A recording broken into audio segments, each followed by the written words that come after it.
Hello, hello. Good afternoon. At today is already 5 o'clock. 5 minutes after 5, and we're now live. You know, we always say life is so precious, but we always say here life's special moments. And to this afternoon, ladies and gentlemen, we have a very, very special guest, and to talk about what is the value of hearing. Hindi ko akalain na ang hearing loss pala can create a family disorder.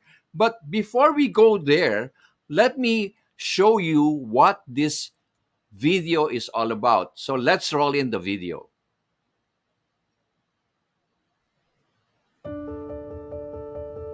In this time of social distancing, communication has become even more challenging, more so in people with hearing loss.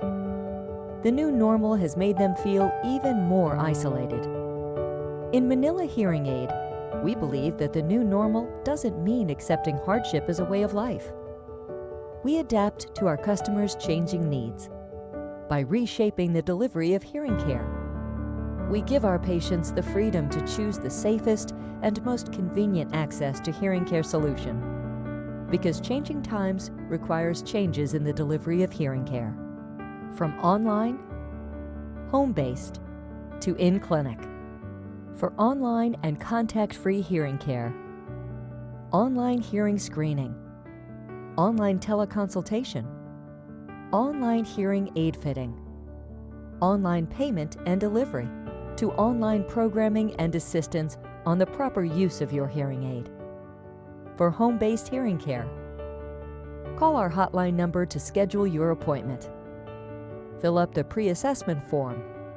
Then wait for our hearing care specialist to visit you right at the comfort of your home. For in-clinic hearing care, book your appointment online. Accomplish and submit the health declaration form. Wait for the confirmation email. Be in the clinic 15 minutes before you're scheduled, and our clinic staff will guide you through our new clinic health and safety guidelines. On top of this, our service extends even after you buy your hearing aid from us. We provide you with post-care services, from regular cleaning of hearing aids, readjustments, calibrations, and technical repairs. And to ensure you stay connected, we also can deliver your hearing aid battery. Call our hotline or connect through Lazada. For over 40 years, and with our clinics nationwide, Manila Hearing Aid remains to be the largest and most trusted hearing care provider, and we are here to help you in these crucial times. Manila Hearing Aid. Hear life's special moments.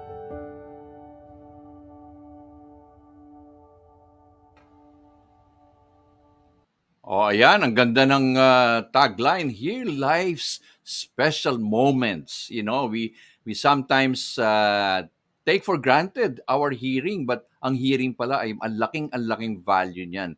So, nevertheless, if you have any questions, feel free to drop us comments, questions, and also again watch our cbrc.tv in YouTube and also here in Facebook Live. So, without further ado, and while waiting for my partner, Miss Sarah De Loraya, we would want to introduce already the person behind, somebody who is a second generation of this company since 1976. Let's call in Dr. Liza Abano Robles. Good afternoon, Dr. Liza. Hi, Mr. Boots. Good afternoon. It's nice So, to be here. Yes. can I be heard loud and clear this time? Yes, yes, it's very Sabi clear. natin, here lies special moment. But anyway, Dr. Lisa, before you go to your presentation, I was so intrigued by what you said that hearing loss can create is not just a disorder, but it can also create a family loss and disorder. So, bakit nagkakaganon? Kasi may mga nagtatanong sa amin, porke ba may problema ang aking magulang or kapatid, magkakaroon ng disruption sa family? Yes. Well, Why what so? yeah, what we mean by that kasi actually hearing, okay? is one of our basic functions, diba? To be able to like socialize, to be able to communicate, we need to uh, we need to hear first what is being said, right? So, and part of communication is not just speaking, but actually listening. So, kung may hearing disorder, how can a person with hearing loss be able to, you know, really pick out correctly or like really communicate well? So, it starts from there. So, when Wow. somebody has a hearing loss, na may disruption sa communication. So pag may disruption sa communication, maraming consequences that follows, that falls after it. So it's a So, family, yung mga, for example, hindi marinig yung for example, yung parents ang may hearing loss. So yun, nagkakaano na sila, nagpapaulit kung anong sasabihin, nagtatanong palagi, or sometimes they just may tatanong yan, mali yung sagot. So it creates sometimes like tension or fatigue, stress. So yung communication talaga ng buong family affected. yan, nako. Yan, mga viewers natin, kung meron ho kayong questions dyan, ha, pwede ba, baka naman nagkakasigawan na kayo sa bahay at yan pala ay merong problema sa hearing loss. So doktora, excited na kami marinig yung inyong presentation at lalong-lalo na yung history. Dahil 1976 pa pala itong Manila Hearing Aid. So tell us more about your presentation. Take it away, doktora. Thank you. Yes. So I'm Liza Abano Robles. I'm a doctor of audiology. I'm American. I'm board certified by the American Board of Audiology, internationally certified. Yes. So next slide, please. Yeah. Yes. So I am an international fellow of several international audiology organizations. So I finished my doctor of audiology in University of Florida, but I also studied diploma in audiology and master of audiology from Macquarie University in Australia years ago. And yes, I am currently the clinic operations head of Manila Hearing Aid. Yeah. Next slide, please. So let's start first with hearing loss. Okay, so hearing loss it's an invisible handicap. Okay, kasi syempre hindi mo naman nakikita. You will just like a person who has normally would just notice that someone has hearing loss, pero kapag sa communication dun lumalabas. Okay, so ano yung ano ba? Mga some of the things that mga symptoms like there's like noise in the ears, ringing in the ears. So, sometimes these people they just smile, without really understanding what's going on, and then because they cannot hear anything, they withdraw from social situations, and they have obviously they have different difficulty following conversations, and they say no, your people are mumbling or hindi ka klaro magsalita. Yan, common yan. Tapos biniblame nila yung kausap ng labong magsalita. Lakas sa mga boses mo, ganon.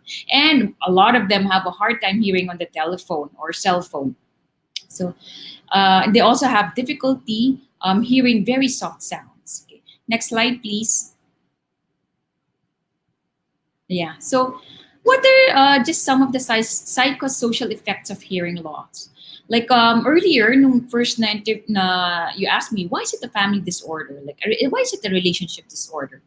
Well, because of the effects of hearing loss, in the hearing impaired individual has may communication disruption.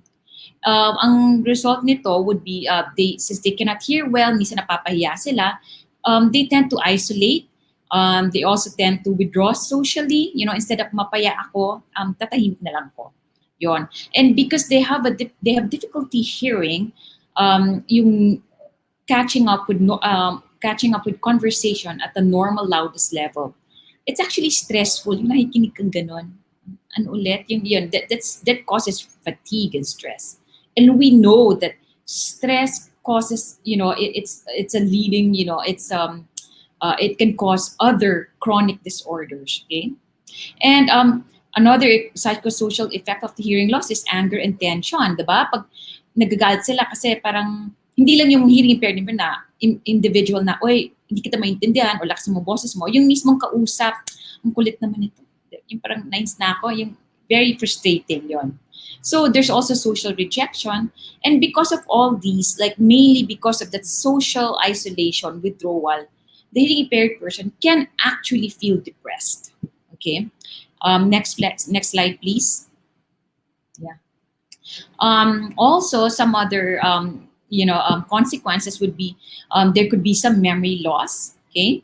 In the next slide, I'll talk about like a little bit on dementia. I'll touch about that and other cognitive problems. That's a physical side of the effect of hearing loss, and also another consequence could be financial loss because nga since hindi makarinig mabuti, and in some with some work yung hearing is very important. They can actually not be fired from work, or terminated from work because they cannot hear. We've had several patients like that. Like just basic example is yung mga seaman. Pag sa seaman, kailangan i-test normal hearing. Kapag may hearing loss, some of them minsan hindi nakakasakay unless mag-hearing aid or they do something about it. But that's one common example that we often see in sa clinics. Next slide, please. Okay. Yan, like what I said a while ago, physical consequence of hearing loss, it could lead to dementia. So although it could, there's considerable research, it's still not, research has suggested that it could lead to dementia, but still inconclusive. But they're saying that people with untreated hearing loss tend to develop cognitive decline earlier than peers with normal hearing.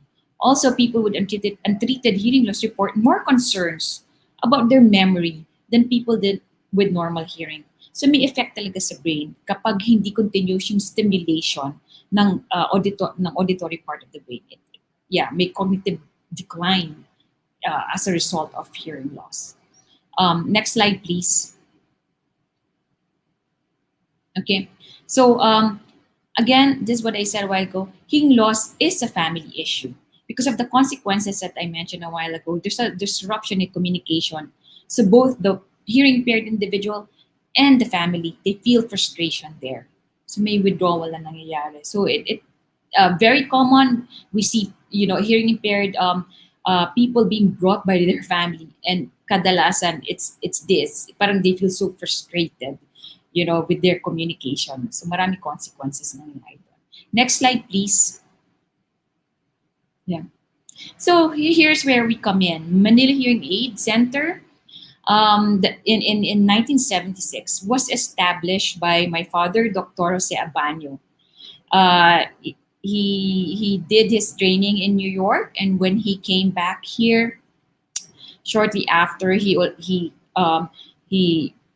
thought of a hearing center that would be very professional, diagnostic, because that's what he saw where he trained in New York. Yun yung exposure niya.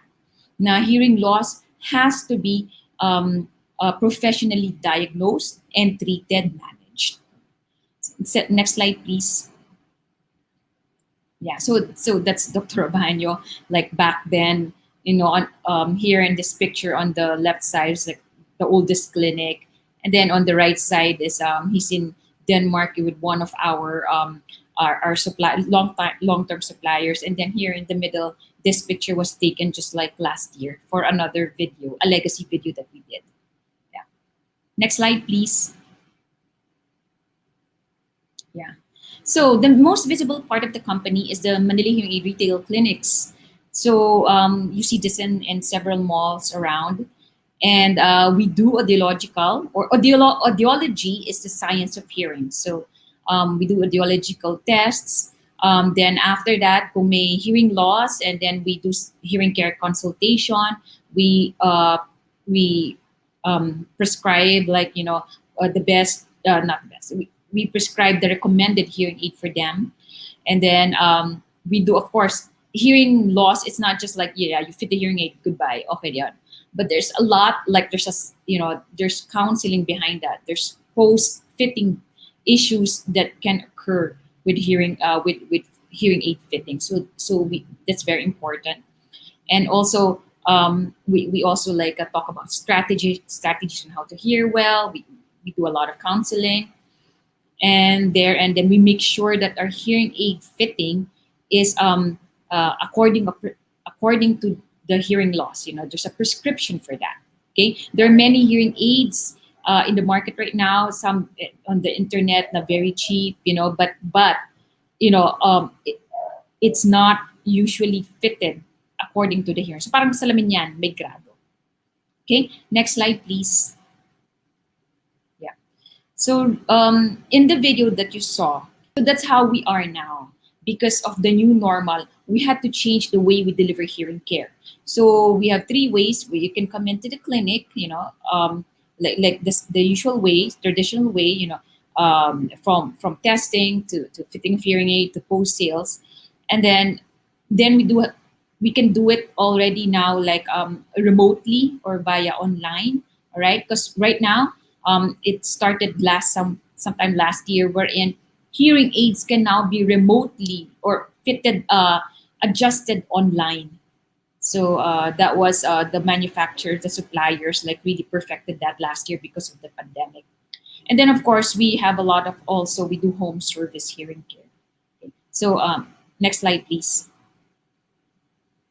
Yeah.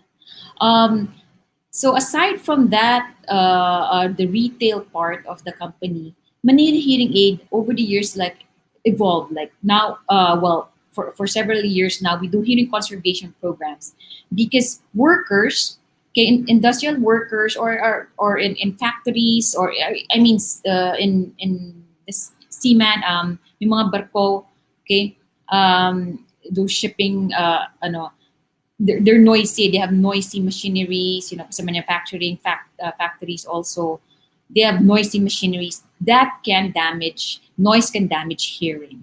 So um,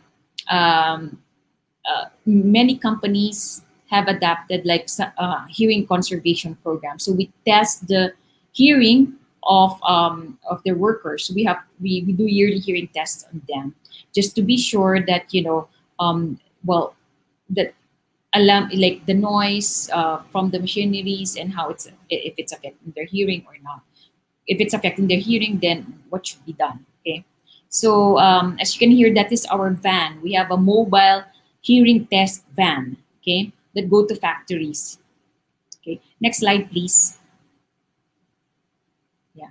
So just some of our partners. We have two major hearing aid brands, and they're like two of the top three brands in the world. Okay, we've been around since 1976. We've carried many brands, but we stayed with these two because just overall very good hearing aids, and give high satisfaction rate to our patients. Very good. Then we have like audiological equipments too. Anyway, so these are the two brands. We have Phonak and Oticon. Phonak is Swiss brand, and Oticon is a Danish brand. Yeah, they're top global brands. Next slide, please. Yeah, next slide. Yeah. So aside from all the hearing tests, both in the clinic, the usual patients, and then we have the industrial. We also the company also supplies audiological equipments or hearing test equipments, machines to various institutions, hospitals, clinics. Yeah. So again, we carry the brand Interacoustics, again, another top global brand that's been around for many years already. So next slide, please. Yeah. So well, aside from just selling all of these products, hearing care is more than just product sales. We make sure that we have like this we aim to provide excellent post sales service, because that's really important, and especially managing hearing loss. So we have developed over the years, after sales support. We have our own ear mold and hearing aid tech service labs, and also our audiological equipment labs like calibrating machines and so forth. And then we also have our own training team for this. Next slide, please. Yeah. Next slide, please. Yeah. So as a business, why Manila Hearing Aid? And since they're like you see hearing aids, on the internet, hearing centers around, but why Manila Hearing Aid? Well, number one, we're a legacy brand. Dr. Abano built this company. The foundation of this company is the hearing impaired Filipino. He built this because he wanted to bring from New York what he saw. Um, that the hearing impaired individual has to be diagnosed properly, professionally, treated and managed professionally. So from that, like from that care legacy, he really, that's how he built the company.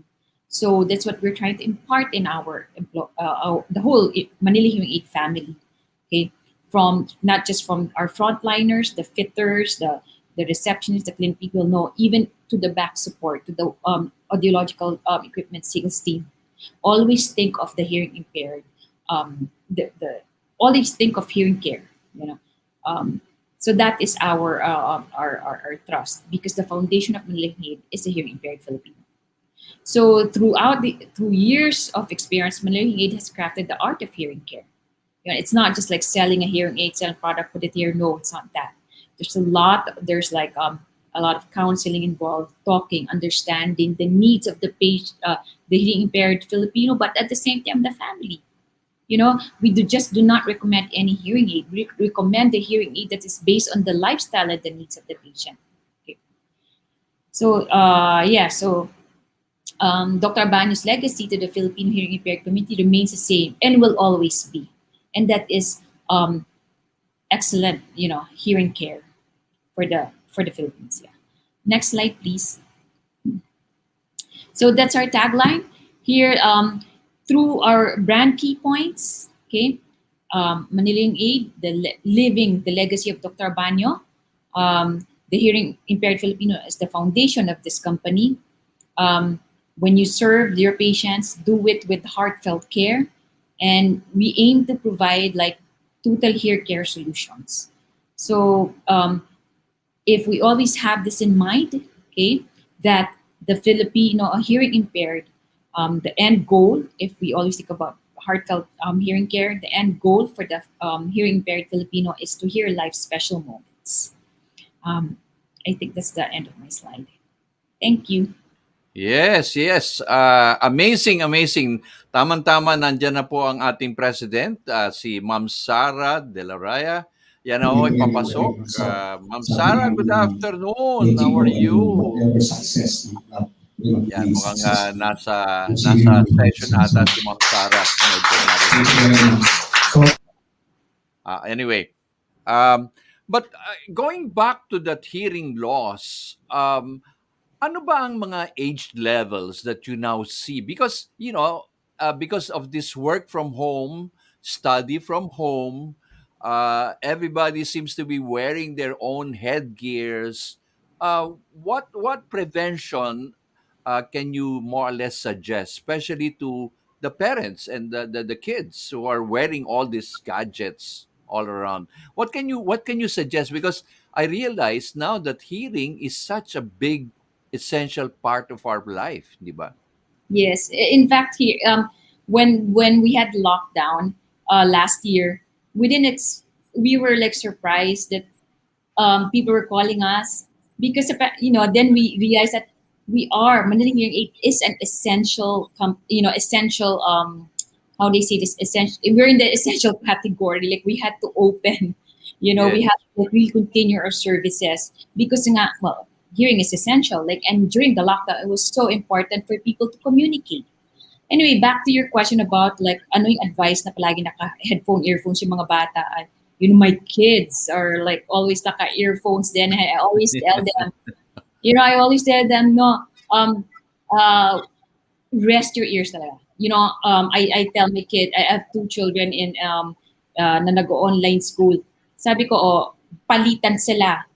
Today, ikaw yung mag-headphone. The next day, yung rest your ear, yung isa mag-headphone. So, palit-palitan. So, I give them a break.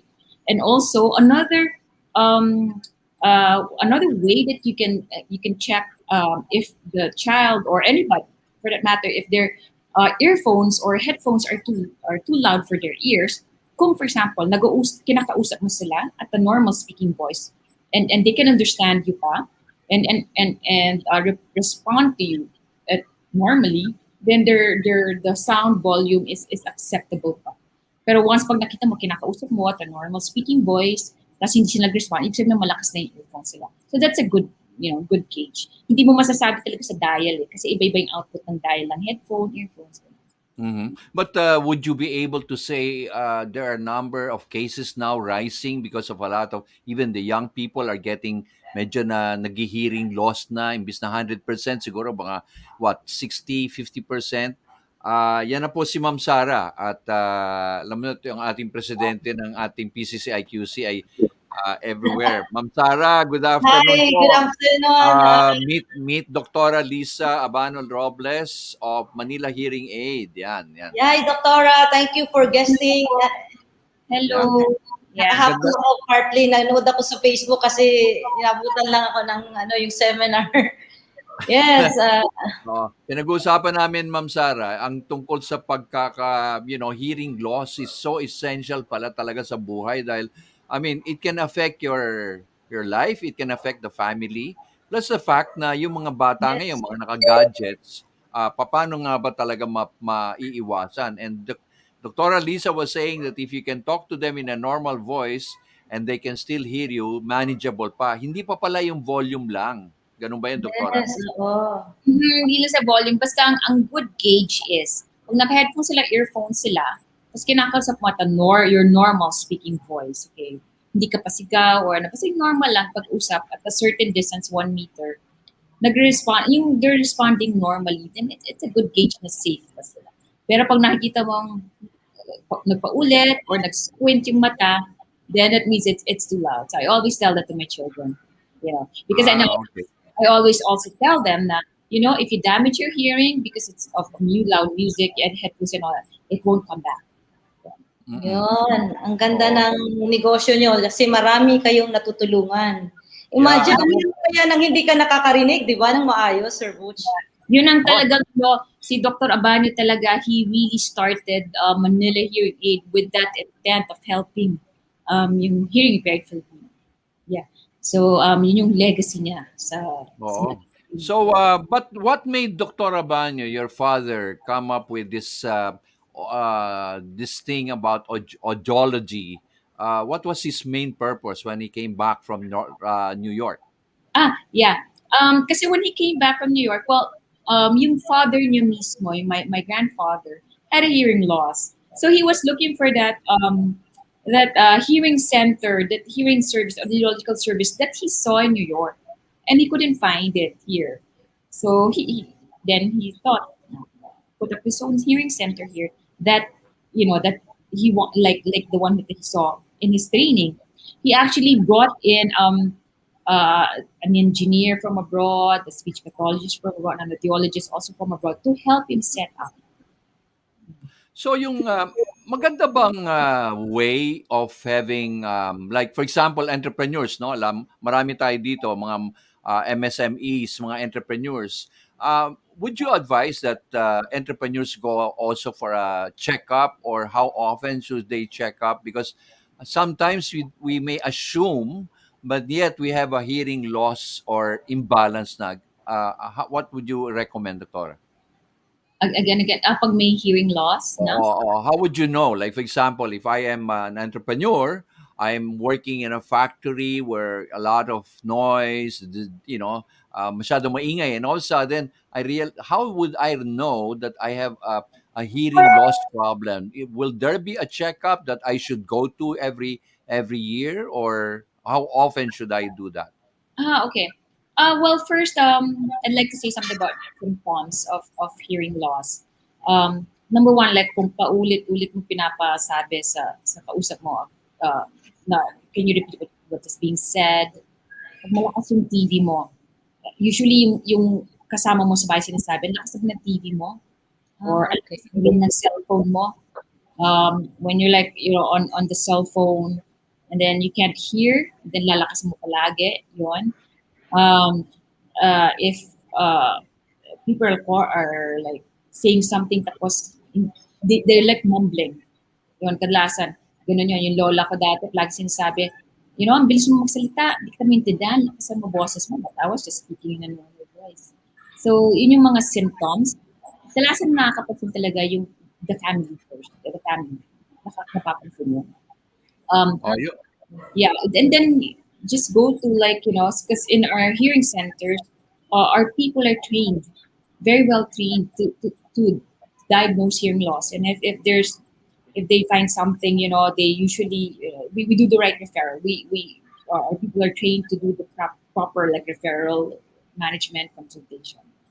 Mhm. And So, hearing test, pag once may yeah. hearing loss, hearing test talaga, regularly. It depends on the case of the hearing loss, but if it's like age-related hearing loss, then every year we recommend testing. Doktora, Oo. is it true na pag malakas yung boses ng isang tao, may problema sa kasi 'di Yes, ba may problema sa hearing? yes. Yung Kasi yung pandinig nila sa sarili nila, mahina na rin. So kadalasan yung pag nilaligan namin ng hearing aid, biglang they start talking. Tapos they're like, ay, ang lakas ng boses ko. And then, yung mismo yung boses nila hindi na. so pag ganun po, kailangan na magpa-check up. Yeah. That's another sign.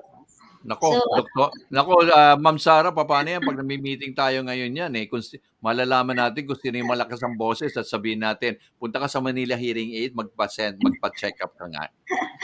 oo nga eh. I think kailangan ko magpa-check up kasi sabi nila lumalakas daw yung boses ko. Yes. So, But, doktora, ay sorry, sige Sir Butch. sige ma'am, sige po. Yung follow-up ko lang kanina, no? Kasi minsan, yung sa mga employees namin, sa mga entrepreneurs din na hindi napapansin, hindi binibigyan ng pansin na kailangan din pala magpa-check up, no? Kahit walang nararamdaman, baka part ng annual check-up, no? Yes. Hearing talaga. Tsaka, hearing is like vision. As we age, our hearing really goes down. Parang mata, ganun din. Yun. So ganun din. Okay. Tsaka, pag may hearing loss talaga, I discussed earlier, ano yung consequences ng hearing loss. It's not just physical. It's more of the psychosocial effects of hearing loss that can create disruption in relationships, in families, and communication. So, So, that's why it's a yung disorder. Yeah.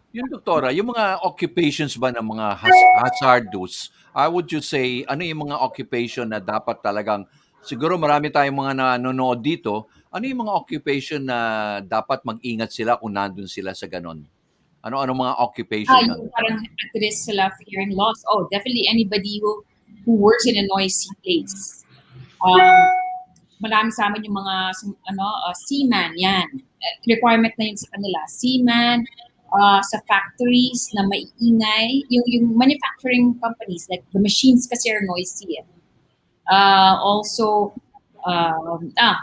pero wala, close to ngayon yung mga clubs, yan. Club, we've had many patients wherein bata pa lang and then they have ringing in the ears pala, or what we call tinnitus, is another symptom of hearing loss. So those ringing of the ears, yung pupunta mga bata, meron silang narinig ringing of the ears, then and then many of them yung mga nag-work sa club, yung mga their concerts and all that. So anything that's really loud, even music, loud music is actually also harmful. Ano pa ba yung mga marami pa medyo na. Ito ba yung nakikita natin sa mga ibang mga singers, doktora, meron silang parang nakalagay sa tenga. Earplug. They're called in-ear monitors. For the entertainers, they wear in-ear monitors. Iba naman yon. That's used to hear themselves sing. It's called ear monitors. They're used to be they're just used to hear themselves sing na minimize yung background noise. So they're called in-ear monitors. But for musicians, meron mga earplugs, mga special musicians earplugs that are needed to protect themselves from hearing. So yung mga musicians, band players, mga ganyan, yun, at risk mga yun. Ano ba yung mga recreational noise? So, for example, yung mga yung gun, ang talagang firing guns, mga ganon. As anybody really exposed to noise, or anybody na palagi earphones. Oo, masakit yun. So, meron tayong gusto natin batiin si Jeremy Solomon at si Weng Season. Weng Season, meron kang question, paano madinig papaano yan? Para bang i-clarify mo nga yung question na yun. Paano ba makadinig ang isang bingi ba or yung nahirapan talaga? Meron ba talaga mga self-cure yan? Do-it-yourself, doktora? Yung mga ganyan, kung medyo mahina ng mga pandinig, yung mga myth, alam mo yung mga, alam mo, Ma'am Sara, di ba? Yung mga sa Yes. baryo-baryo, yung ating panggamot at ganyan. Ano ba sasabi niyo dun, doktora? Okay. Well, first, sa hearing loss, well, it has to be diagnosed properly first kasi baka mamaya may tutuli lang sa loob, di ba? So that has to be cleaned. Yung iba, hearing loss brought about by, for example, may sipon, and then may ear infection, that those things, those disorders can also affect hearing, but kailangan paggamot yun, alright? Pero meron naman mga hindi na nagagamot. Let's say age yun, very common yun. Of course, those are the patients that we see often, yung mga age-related hearing loss. Yun hindi na yan nagagamot. Also, depende talaga kung ano yung sanhi ng hearing loss, ano yung nag-cause ng hearing loss. So, if it's treatable kind of hearing loss, then may medication para doon.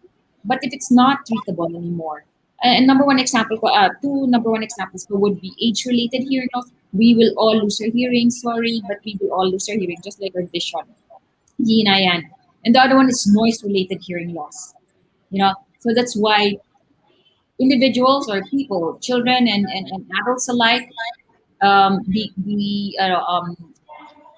be careful with noise. Okay, noise damages hearing, and when noise damages hearing, your hearing will not come back. Naku, Ma'am Sara, parang Yes, paano ba naman yan? Yung nakakatakot pala itong ating ingatan talaga yung pangdinig at Oo, yung tenga natin. mahirap Yeah, ng no? hearing loss causes stress and fatigue kasi yung nakakapagod Ganun. di ba? Di pag palagi kang or like you're straining to hear and all that, pas hindi mo maintindihan, you feel isolated. Pag yung the hearing impaired individual feels isolated, withdrawn, depressed, it causes stress, and stress causes a lot of chronic disorders. So So, lalo ngayon Sir panahon. Coach, Opo. yung isa sa mga gusto ko i-congratulate si Dr. Liza, dahil ang tagal na ng company nila, yung sustainability, syempre, Oo. parang business din to. Paano niyo na ma-manage yung sustainability ng Manila Hearing business Aid. na syempre kayo pa rin ang number one up to this day? Yeah.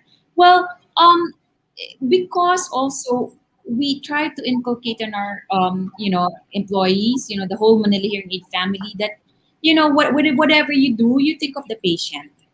Because the hearing impaired patient is the foundation of the company, and that's what Dr. Abano, that's really how he built this company. How do we reach out to them? How can we serve their needs? So dapat talaga, in the clinics, they're trained, when a patient comes in, you listen to them. What do they need?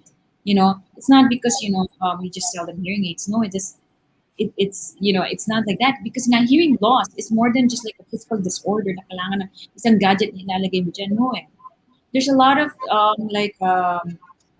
social effects of hearing loss. So yun yung mga dapat you really have to show that you really care for the patient. Kasi nga, and many of our patients and nag-hearing aid na, sometimes they just come back to the clinic and they like talking to our people, and yung gusto nilang nararamdaman nila yung care talaga na you're really out there listening for them, and then finding solutions. Ano ba ang makakarinig? How can I restore my family dynamics?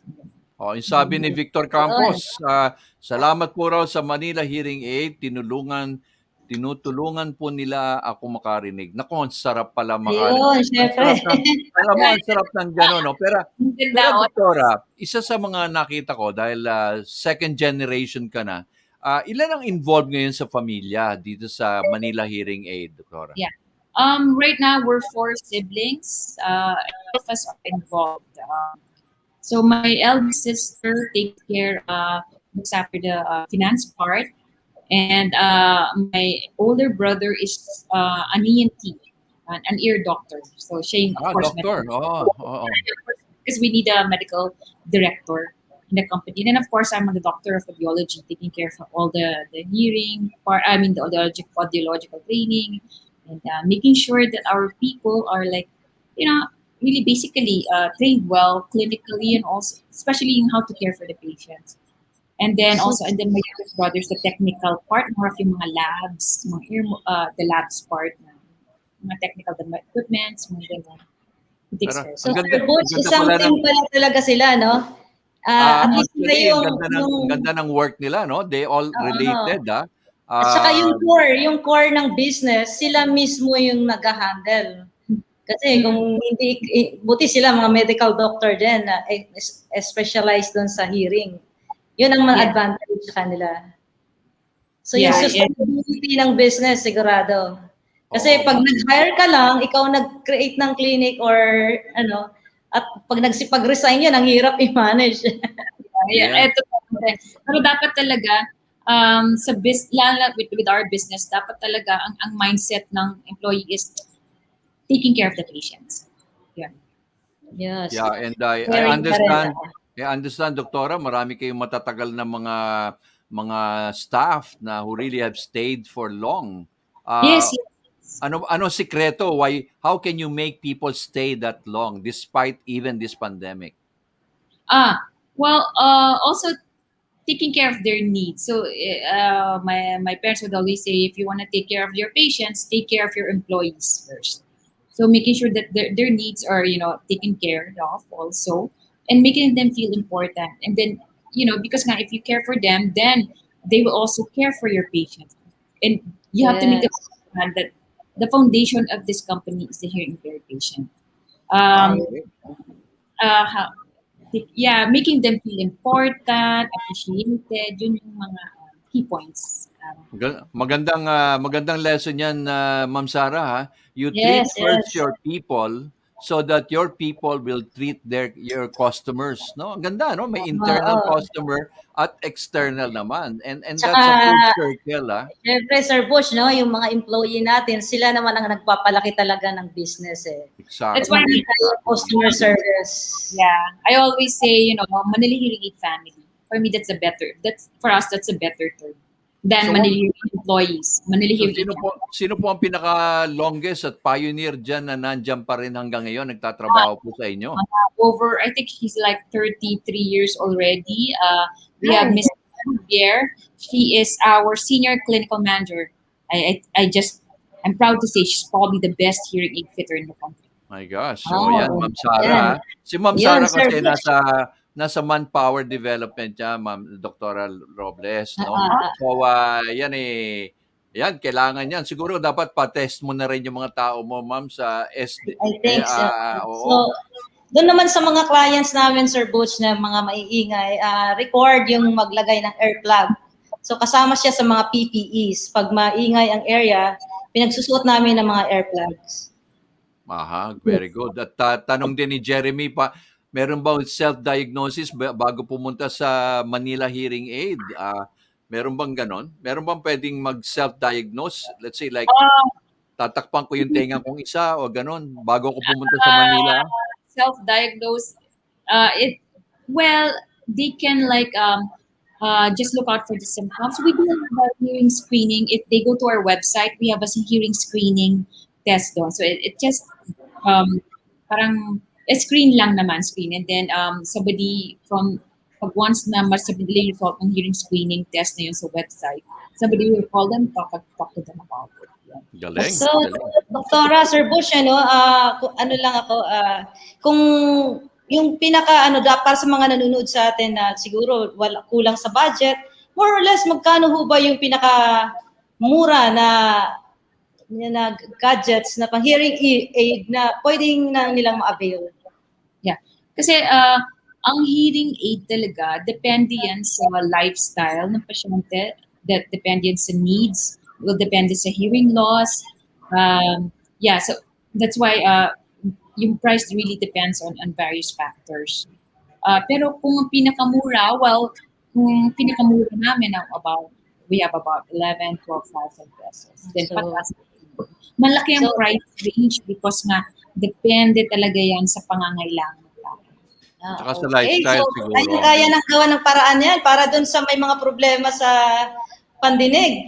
Visit na kayo sa clinic nila Dra Liza. But So, you know, but, ang bilis ng oras, Sir Butch. Ilang oo. or almost time na naman, kapapasok ko lang, ang bilis ng oras. But you know, Ma'am Sara, eto kung ako ang mga anak at yung magulang ay ayaw maglagay, no? Alam natin meron na silang sintomas. Siguro magandang isang regalo 'yan, no? I mean, as a gift to our parents, no? As a loving memory. Kasi kung nahirapan sila magdinig, eh siyempre magtitiis naman yung mga magulang na okay lang matanda na kami. Eh siguro kung kayo ng mga kapatid, eh pwede mag-ambag-ambagan, eh magandang regalo 'yan hanggang nandiyan sila, no? Lasting memories kasi sabi nga ng Manila Hearing Aid, eh, hear life's special moments. Right? Yes. That's 'Di a ba? good idea, Sir Butch. At least binigyan mo ng idea yung mga anak dyan, ay mga parents na may anak na nakakalimutan na nila na kailangan din nilang bigyan ng mga loving memory. Correct. Yung Eh, kanilang siyempre, mga parents. ayaw mo magkaroon ng tension sa pamilya na tuwing bibisita ka tatawag ka sa magulang mo, nagsisigawan kayo. Eh, siguro magandang regalo na rin 'yan. But anyway, let's Yes. ask Doktora for final word. Yan. Doktora, ano ba naman final word ninyo para hindi tayo magkaroon ng hearing loss na masyado? Okay. Well, as I said a while ago, as we age talaga, we will really lose our hearing just like our eyesight, like our vision. So magkaka-hearing loss talaga.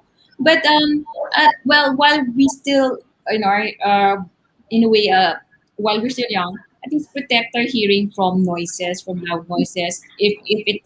Um, if it's inevitable that may not loud noises around, or like if you like listening to music, at least make it a little bit softer, acceptable level. Tapos, wear hearing protection, also yung mga earplugs. And then, yun yung mga ways of protecting our hearing.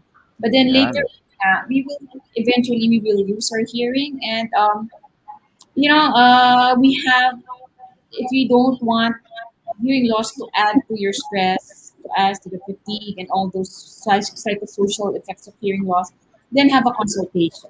Go for a Correct. consultation. Tsaka, Okay. alam mo, Ma'am Sara, ay meron palang pahabol. Dami po raw natutunan si Gillian Guerrero. Maraming salamat. Na daming natutunan. Salamat po. God be blessed. And sa inyo po, Doktora Liza. Alam mo si Doktora Liza ay kahit nasa mall yan at nakikilala yan, nakikilala siya. Siya po ay isang celebrity na rin, no? Ah, Yes. si Corazon Cabrera Santiago ay sa Longga, nanonood din.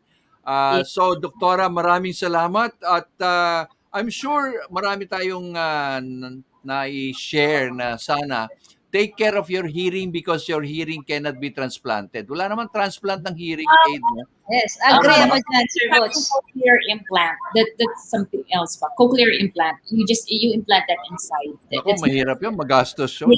Yeah. Sa buhay ngayon, Ma'am Sara, dapat maganda ang ating kinikita. So anyway, Anyway. Doktora, on behalf of MSME Academy at PCCIQC, at siguro naman, Ma'am Sara, baka pwede naman si Doktora maging ating member ng PCCIQC. No? Pwede Kasi, naman para ma-promote pa natin, Doktora, yung companies nyo, yung company nyo para magtulungan lang, no? Baka hindi rin aware yung mga entrepreneurs na importante rin yung magpa-check up, mag-update ng mga health check. correct. Maraming members na pag nagbo-board meeting tayo, medyo, ano ka mo? Baka medyo Tsaka kailangan. pare na rin sa mga industrial settings, no, yung mga companies, I think hindi yan nabibigyan ng pansin ng ibang companies. Correct. So, promote din natin yan, Sir Boots, sa natin sa Chamber of Commerce. Yes. And doon sa mga hindi pa member, no, lalo na mga taga Quezon City entrepreneurs, companies based in QC, please join PCCI Quezon City. Meron po kaming online registration at quezoncity.com po. Pwede po kayo mag-apply ng membership na. Ma'am Sara, dyan tinayo sa Quezon Avenue, ang unang-unang 1976 na Manila Hearing Aid. Quezon City yan. Laking QC. Okay. So, Yes, Doktora, yes. maraming salamat. Maraming salamat po. At All sa right. Thank you uulitin, so much for having me also, Mr. Goods. And Thank you, Dr. Lisa. Thank you. so much for thank the you. And Sir Bush, thank you. And para sa lahat ng mga nanood po ngayon, maraming salamat. Abangan niyo po kami next Wednesday po ulit, 5 p.m. dito lang sa cbrc.tv. MSME Academy by PCCI Quezon City. Thank you, Sir Thank Butch. you. Bye-bye. Bye.